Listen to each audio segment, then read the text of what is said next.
Chatterers, and welcome to part 2 of my May TBR, including the Asian Readathon. So we hit chaos. We've had a filming fail. Cheers everyone that part 2 goes smoothly. Clink, clink, clink. So if you have missed part 1, it's here. Please go on to part 1 so this all makes sense. If you've just come from part 1, welcome. Let me explain the crazy that happened. So if you're living in the UK, you might be aware that the government tested this emergency warning thing. So they have everyone's mobile phone numbers and they called everyone at the same time with this warning thing. And it interrupted my filming. So I'm filming that Sunday when they did that. I'm filming it early because there's a lot of stuff going on. We've got school strikes. I've got stuff happening with my family and things, so I'm not going to have a lot of filming time, so I'm filming a lot of back-to-back videos in preparation to put out. So that's what happened. Filming ruined by the government. Woo! But at least it's not a national emergency, so whew, that's great. Right, I was in the middle of explaining some recommendations for the 5th prompt in the Asian Readathon, which was reading a book by an Asian author that features an Asian character who is eccentric, famous, or a hot mess. So this book has characters who are eccentric. You could also add that they're famous as well because people know who Zacharias is because he is the Sorcerer Royale. Prunella, not so much, but they will definitely know who she is by the end. And we have some other fabulous characters in here. There is a character who is Malaysian, and we see a bit more of her as well in the 2nd book, and she is fantastic. But Prunella is of Indian heritage, so we have 2 different types of Asian characters in here, but Zencho is of Malaysian heritage. But I really highly recommend this one, but just be aware of the language. It is like reading Regency, but I grew up reading Georgia Hay novels as well as Jane Austen, and I love Regency. It's just very comforting for me and I just love it. That's that one. The second option I have is Iron Widow by Ziran J. Zhao. And this is a sci-fi dystopia. And it is sort of like reimagining. It's sort of like, it's got historical things in here as well. So there's a foreword that says, please be aware, it lists the trigger warnings in the front, which is fabulous because I just think that's really important to have.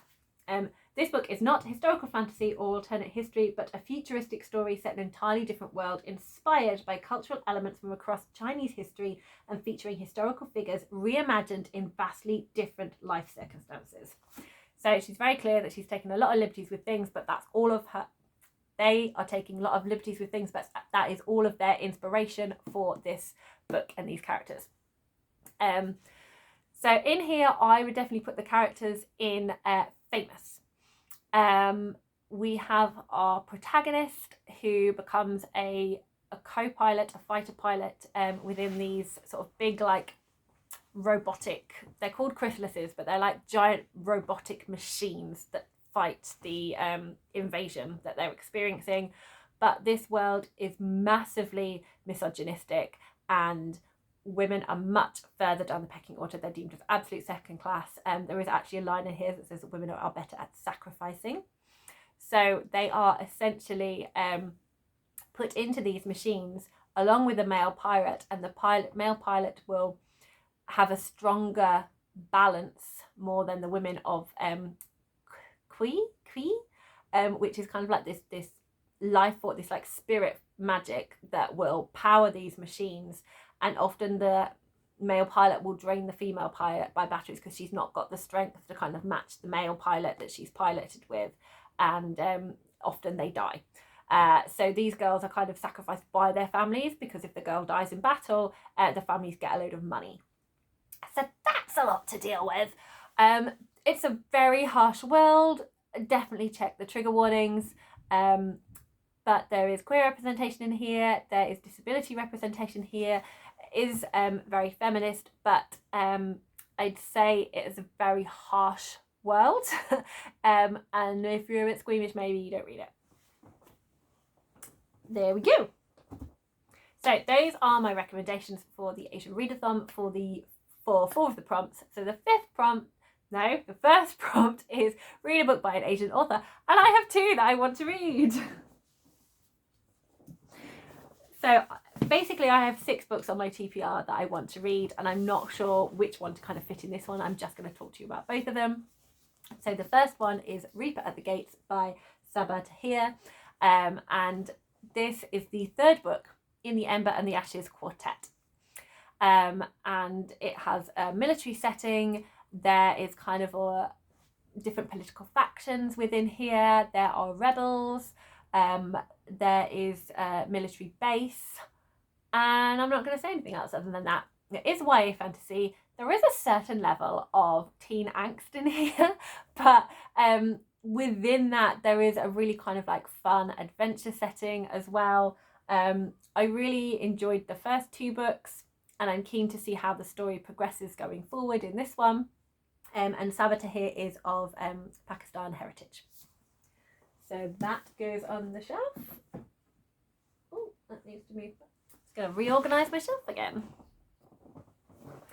Okay, and the other book I wanted to read is The Girl Who Fell Beneath the Sea by O. So this draws a lot on, I think, Korean folklore and definitely the concept of fate. I believe it involves a girl, like there's a sacrifice is needed to appease like a water demon god. If you know the actual synopsis, feel free to laugh because I'm getting this probably terribly wrong. But I've already mentioned I like going in knowing nothing. So I think that, there's someone's supposed to be sacrificed and our protagonist like swaps in for her.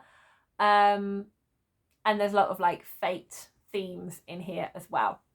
It's one that I thought sounded amazing last year and was really keen to get it and read it, and then it just so happened to come in the Fairy Loot book box for March, which was marvellous.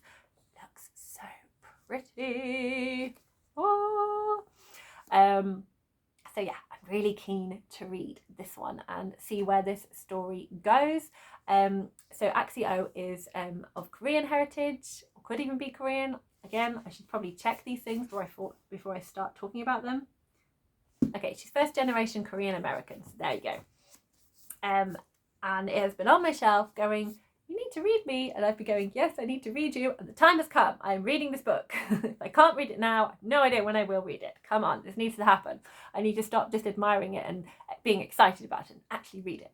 And hopefully it's going to live up to all my high expectations of it, because I feel it could be 5-star. But the thing that's making me feel a bit worried is I haven't heard anyone else talking about it. I heard a lot of people being excited about it. Haven't heard anyone else talking about it. So we'll see how it goes.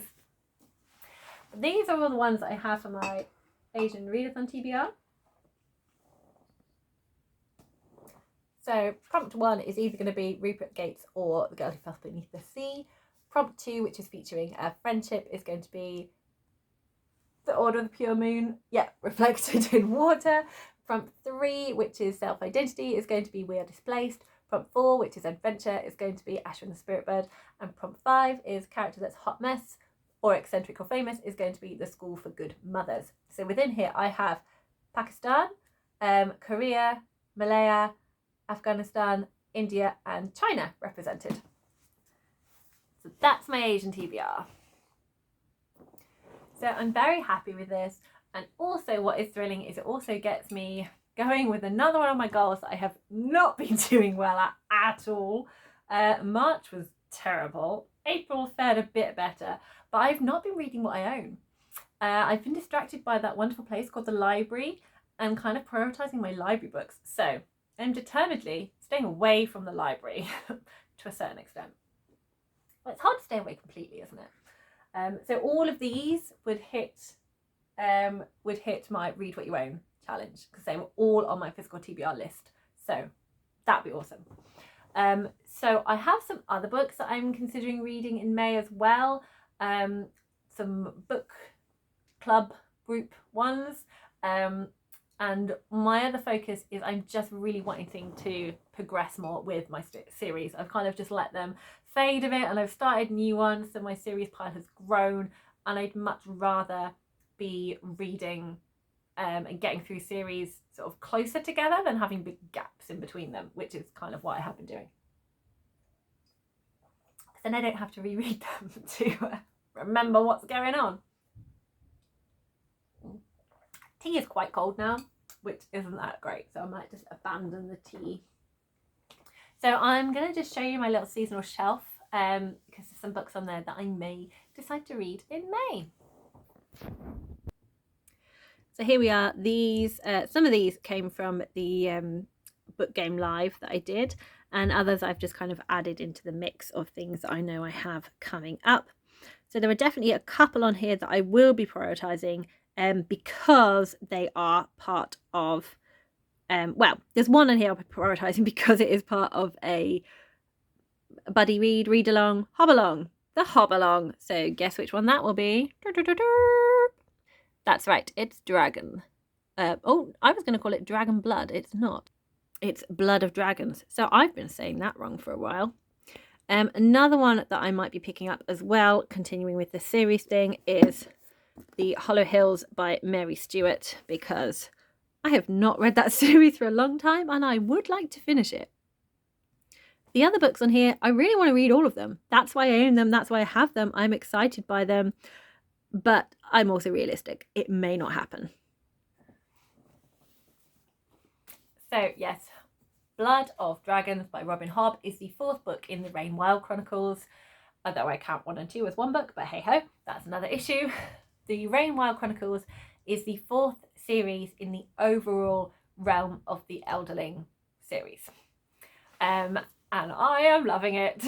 I have read Farseer, Live Ships and 20-Man Trilogy, and this is the final book in the Rain Wild Chronicles, and I'm really excited and scared and excited, and can't wait to get involved in that chat again and see where we end up at the end of this. But I'm also terrified because then we're moving on to Fits in the Fall, and that's the last one. It's the last one, and then it'll be over. Scary biscuits. And then I've already mentioned Mary Stewart's The Hollow Hills is the 2nd book in the Arthur trilogy. No, the Merlin trilogy that she wrote. So I read The Crystal Caves 2 years ago, which is about kind of like Merlin growing up, and it ended with Arthur being born. So it'd be nice to actually see what happens. I've just heard it's really well written, and I did really enjoy The Crystal Caves. Just I then really got into BookTube and I got distracted by pretty shiny things and forgot about poor old Merlin. But it's time, Merlin, it's time to pick you up again, she says, and then watch me not pick him up. Ah! Oh golly, I'm just juggling badly with my books. Okay, so other ones I have are, so another potential buddy read.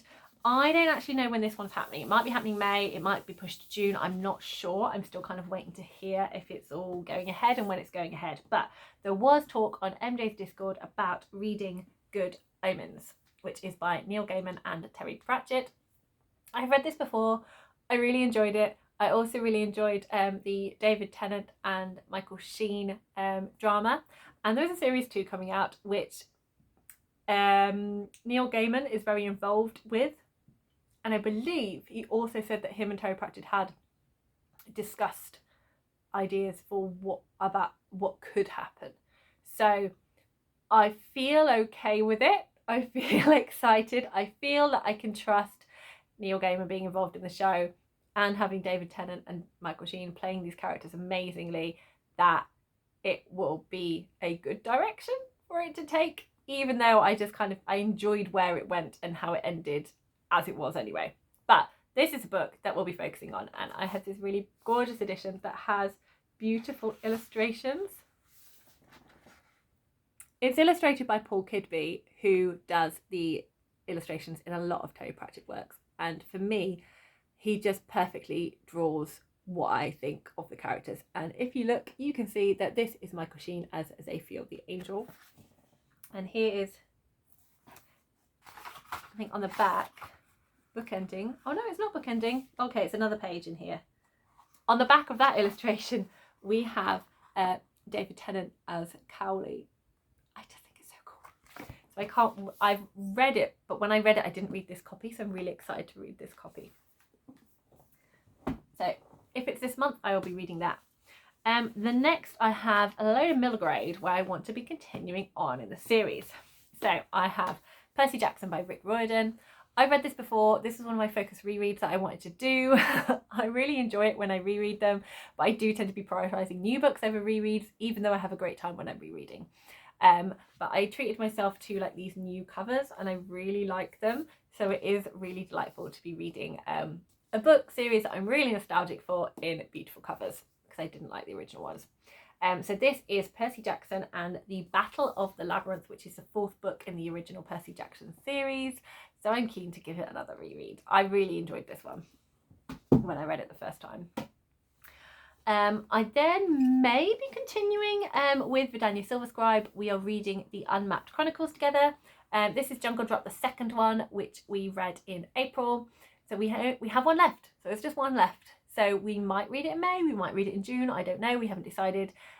It's by Abby Elphinstein and it is a middle grade fantasy and it has such a classic feel to it. Like it feels very kind of Narnia with a little bit of kind of, it's a slight hint of kind of Roald Dahl in there as well, particularly in kind of like the names of things. I really enjoyed the naming in here. So the last one we have to read I think is Crackle Dawn. Yes. It actually does tell me in here, the Crackle Dawn Dragon. So that's the last one we have to read. It hasn't said whether it's a 4-book or a 5-book series, but goodness, there are 4 magical kingdoms and we've explored 3 of them. Well, with Crackle Dawn we'll explore 3 of them. Plus a prequel, there is 1 magical kingdom that has not been explored, so I feel there will be at least 1 more book. But I could be totally wrong. Anyway, we're hoping to read that one at some point, whether it's May or June. And finally, I would also like to continue with the Widdisham sisters. Myself and my mum read A Pinch of Magic together, which was delightful. I did abandon her at the end because I just needed to read it, but it was okay. She could only read, we kind of had reading issues in that I tend to read a lot in the evening because that's when I have time. She tries to not read in the evening because otherwise she spends all night worrying about the characters. So she can only read during the day. So it's a little bit awkward. But I would really like to carry on with this series and read the 2nd book, which is Sprinkle of Sorcery. This is by Michelle Harrison. And again, it is a middle grade fantasy. It definitely had, so the first one definitely had a vibe of we had magical objects and we were in a place that we didn't really know. So at a place of kind of not being there. So it was kind of on the magical realism side of fantasy rather than like fully blown fantasy is how I would describe it. But I'm keen to see what happens next. And I just love these. I just love the sisters. They're gorgeous. So that is everything. So Asian Readathon is first priority. And then it will be like committed group reads. And then whatever else I fancy. And at the moment, I really want to crack on with some series. But you never know. I might go completely rogue. We will see. Please tell me what you are reading in the month of May. What is your kind of like focus? Or are you just one of those mood readers that picks up whatever you feel like at the time? Or are you someone who's like, I want to tick off some goals? Or are you playing a game? I'd love to hear about your reading habits as well as what you're reading, because you know I love a chat. Happy reading, everyone.